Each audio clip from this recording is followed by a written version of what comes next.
controlled the red light districts of Germany's largest cities. Prosecutors fled the country in fear for their lives.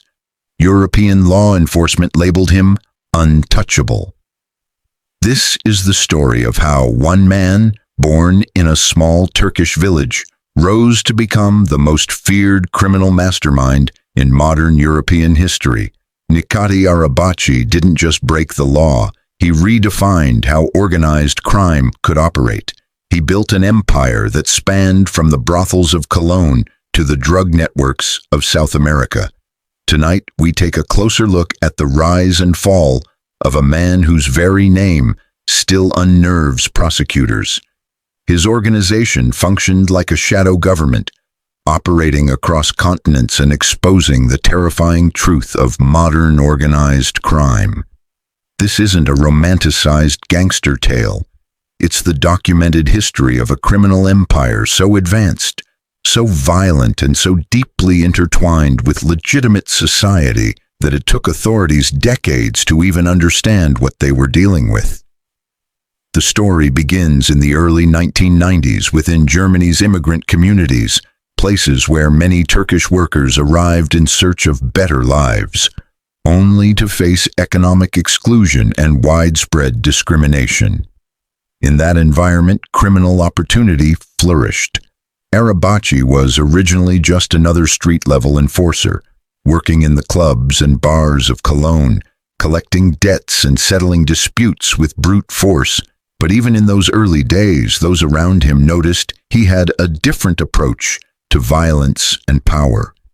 Unlike others who relied solely on intimidation, Arabaci had a deeper understanding of how criminal systems could be structured and scaled. He saw opportunity in chaos. He realized that the real money wasn't in petty drug deals or basic extortion. It was in controlling entire industries and territories. He also understood that lasting criminal power depended not just on fear, but on organization, discipline, and strategy. His transformation accelerated when he joined the Hells Angels Motorcycle Club. This was more than just about the image. It gave him access to an international network and a violent reputation that allowed him to build power. Just as crucially, it offered a legitimate-looking front for illegal activity. Beneath the surface of motorcycle culture, Arabaci was quietly building one of Europe's most effective criminal enterprises. He ran his organization like a business, with clear hierarchies, defined territories, and multiple revenue streams. He didn't just run brothels, he took over entire red light districts, creating what was essentially a criminal tax system. Every business operating in his domain had to pay for the privilege. This wasn't random violence, it was calculated, structured, and extremely profitable. By the late 1990s, Arabaci had full control over Cologne's sex industry, but his ambitions extended far beyond that. His empire expanded into drug trafficking, money laundering, human trafficking, and various types of fraud. Each activity supported the others, creating a self-sustaining and nearly impenetrable web of illegal revenue. His money laundering operations demonstrated the depth of his criminal acumen. He didn't just hide illegal cash. He built seemingly legitimate businesses that could absorb and clean vast amounts of dirty money. One such front was a fruit and vegetable wholesaler, which provided tax records, employment paperwork, and bank accounts that made his operation look like a successful commercial enterprise. Behind this facade, millions of euros moved through a transnational network of shell companies and banking systems. Arabaci understood early on that to survive and grow, a criminal organization needed to be global in scope. His influence spread through Germany's industrial core, reaching Frankfurt and beyond, linking up with other criminal groups across Europe. Every move was strategic, targeting key transport routes, financial hubs, and black markets. His use of violence was never random. It was precise, methodical, and used to enforce discipline or send a message. Those who betrayed him didn't just disappear, they became warnings to others. His violence was a business tool, not an emotional reaction, setting his operation apart from less sophisticated gangs. But violence alone didn't secure his dominance. Arabaci's true power came from corruption. Police officers, customs agents, and government employees were bribed, blackmailed, or otherwise compromised. Once on his payroll, these insiders became invaluable. They offered tip-offs about raids, helped smuggle goods, and shielded his empire from legal scrutiny. When authorities finally began to piece together the scope of his organization, it became clear how unprepared traditional law enforcement was to deal with it. His first major prosecution took years to build and required collaboration across multiple countries. Even then, the evidence only scratched the surface. In 2002, Necati Arabaci was convicted on charges including leadership of a criminal organization, extortion, prostitution, and human trafficking. He was sentenced to 9 years in prison, a victory for German prosecutors, but a limited one. His empire continued to operate with little disruption. Even from behind bars, Arabaci maintained control, using loyal lieutenants, secure lines of communication, and the ever-present threat of violence. He remained in charge. Surveillance recordings revealed that he was still giving orders, planning operations, and even plotting the murder of the very prosecutor who convicted him. This exposed a critical failure of the justice system. Imprisonment alone couldn't stop a criminal network so well structured that it functioned without direct oversight. The attempted assassination of the prosecutor wasn't just about revenge. It was a calculated move to discourage future prosecutions. In the end, the prosecutor was forced to flee Germany and go into hiding. Arabaci's deportation to Turkey in 2007 was intended to cut off his influence. Instead, it marked the next chapter in his criminal evolution. In Turkey, he expanded his empire further, using the country's position between Europe and the Middle East to build new trafficking routes and criminal partnerships. He helped establish the Hells Angels Turkey Nomads, an unofficial chapter that allowed him to recruit new members and continue organizing criminal activities. Even without formal recognition from the global Hells Angels leadership, this network gave him a foothold in Turkish criminal circles. His entry into the South American drug trade signaled another level of ambition. By linking with producers in Latin America and utilizing his European distribution network, Arabaci gained access to one of the world's most profitable illegal industries. This was more than drug dealing. It was supply chain control. He oversaw logistics, transportation, and sales, generating billions in illicit revenue. His money laundering became even more sophisticated, involving offshore accounts, cryptocurrencies, and fake corporations. The global financial system, built for legitimate commerce, proved to be a perfect tool for moving criminal money invisibly across jurisdictions. Law enforcement remained in a constant struggle to keep up. Despite arrests, trials, and deportations, Arabaci's network continued to grow, evolve, and thrive. Each time authorities thought they had won, his organization adapted, innovated, and returned stronger. His story reveals a harsh truth. Modern organized crime doesn't just survive on the margins. It thrives within the systems we rely on every day. The presence of Necati Arabaci at high-profile social events in Turkey, such as the circumcision ceremony for the son of crime boss İlhan Bora Kaplan, highlighted his continued prominence within Turkey's criminal hierarchy. These gatherings were not mere social occasions.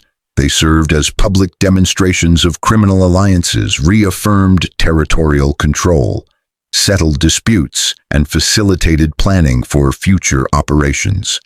That such events could take place openly, with known criminals in attendance, exposed the limits of law enforcement's ability to monitor or disrupt organized crime. Arabaci's symbolic act of placing a gold chain on the child at this ceremony was far more than a gift. It represented an affirmation of protection, alliance, and long-term territorial agreement. In the criminal underworld, such gestures can set the foundation for years of cooperation. Events like these, attended by multiple crime bosses, provide opportunities for coordination that cannot occur over wiretapped phones or monitored digital platforms. But Arabaci's empire has not gone unchallenged. The attack on Khan Ako, identified as Arabaci's right-hand man in Turkey, during a Ramadan iftar gathering revealed ongoing violent competition. This was no random act of violence.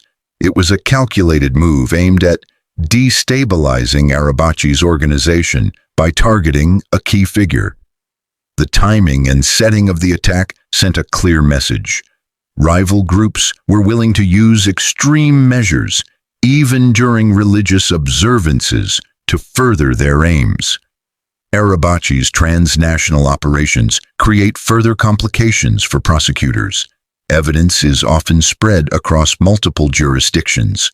Witnesses may fear retribution or be located in countries where cooperation with foreign legal authorities is limited. International legal procedures can be slow and complex, giving criminal organizations time to adapt, relocate, or destroy evidence. His appearance in Monaco in 2024 was especially alarming for law enforcement agencies. Known for its wealthy elite, banking secrecy, and limited legal cooperation, Monaco has long been a haven for high-level criminals. Arabaci's presence there raised serious questions. How can a man with an extensive criminal history and active international arrest warrants travel so freely? Who protects him and why? These questions point to the uncomfortable possibility that Arabaci's protection extends beyond the criminal underworld. The suggestion of political or business complicity cannot be ignored. In Germany, Arabaci's organization had a sophisticated internal structure. It was divided into two major groups, the doorkeepers and the nomads. The doorkeepers, mostly composed of Turkish immigrants, were his core inner circle. They handled security, enforcement, and drug distribution within key territories. Their tight-knit composition and loyalty made them difficult for law enforcement to infiltrate or turn. The nomads, primarily made up of Kurdish and Arab immigrants, offered expanded territorial reach and flexibility. However, their inclusion introduced cultural and ethnic divisions, which created both operational strengths and internal vulnerabilities. The internal conflict that eventually emerged between these two factions exposed the dual-edged nature of Arabaci's management strategy. While it helped reduce risk by compartmentalizing roles, it also generated rivalry and instability, leading to violence that risked law enforcement exposure. Further complicating matters were links between some of Arabaci's associates and political organizations, including connections to PKK-related activity. When organized crime intersects with political or separatist movements, especially those involving terrorism, prosecutions become matters of national security. Intelligence services, foreign policy interests, and military concerns may override traditional legal processes. After being deported from Germany, Arabaci adapted again, this time by establishing the Hells Angels MC Turkey Nomads. Though not officially recognized by the global Hells Angels leadership, this group gave him the infrastructure to continue operations in Turkey while maintaining international criminal ties. There have even been allegations that some Turkish officials tolerated or supported this group, viewing it as a strategic counterbalance to Kurdish separatist influence. If true, this reflects how governments sometimes tolerate organized crime when it aligns with political goals, raising serious concerns about compromised law enforcement. Despite multiple arrests, media exposure, and international pressure, Arabaci continues to attend major events and travel with apparent freedom. His ability to remain active reveals the deep-rooted issues in how modern societies deal with sophisticated criminal networks. Arabaci's career is not just a personal success story, it's a damning case study in systemic failure. His organization has survived leadership changes, police raids, media scrutiny, and political pressure. It shows that traditional criminal justice approaches, built to handle individual offenders or local gangs, are ineffective against transnational criminal networks that operate like multinational corporations. The corruption that sustained Arabaci's empire involved not just criminals, but also police officers, customs agents, bank employees, and government officials. This broad network of compromised individuals shielded his operations and enabled him to function above the law. When criminal networks infiltrate and influence multiple sectors of society, they become almost immune to conventional law enforcement. Combating such organizations requires unprecedented international cooperation between police, courts, regulators, and intelligence agencies. And yet, achieving this cooperation is extremely difficult. Differences in legal systems, priorities, political interests, and funding create loopholes that criminals like Arabaci exploit. Even with clear evidence, bringing down such a network is incredibly slow and complex. Technological change has also played a major role in Arabaci's continued success. Encrypted communication tools, cryptocurrencies, and global logistics networks allow modern criminal organizations to coordinate globally, move money invisibly, and communicate securely. Law enforcement agencies are often steps behind. In the long term, areas affected by organized crime often face generational setbacks, economic stagnation, social decay, and the normalization of criminal behavior. Law-abiding citizens may choose to leave these communities, and once criminal tactics become accepted norms, the only real path forward lies not just in arrests or prosecutions, but in broader reforms. If governments truly want to dismantle organizations like Arabaci's, they must address the social, economic, and political conditions that allow such networks to flourish in the first place. Without systemic change, the next Arabaci is already on the rise, smarter, richer, and more connected than ever.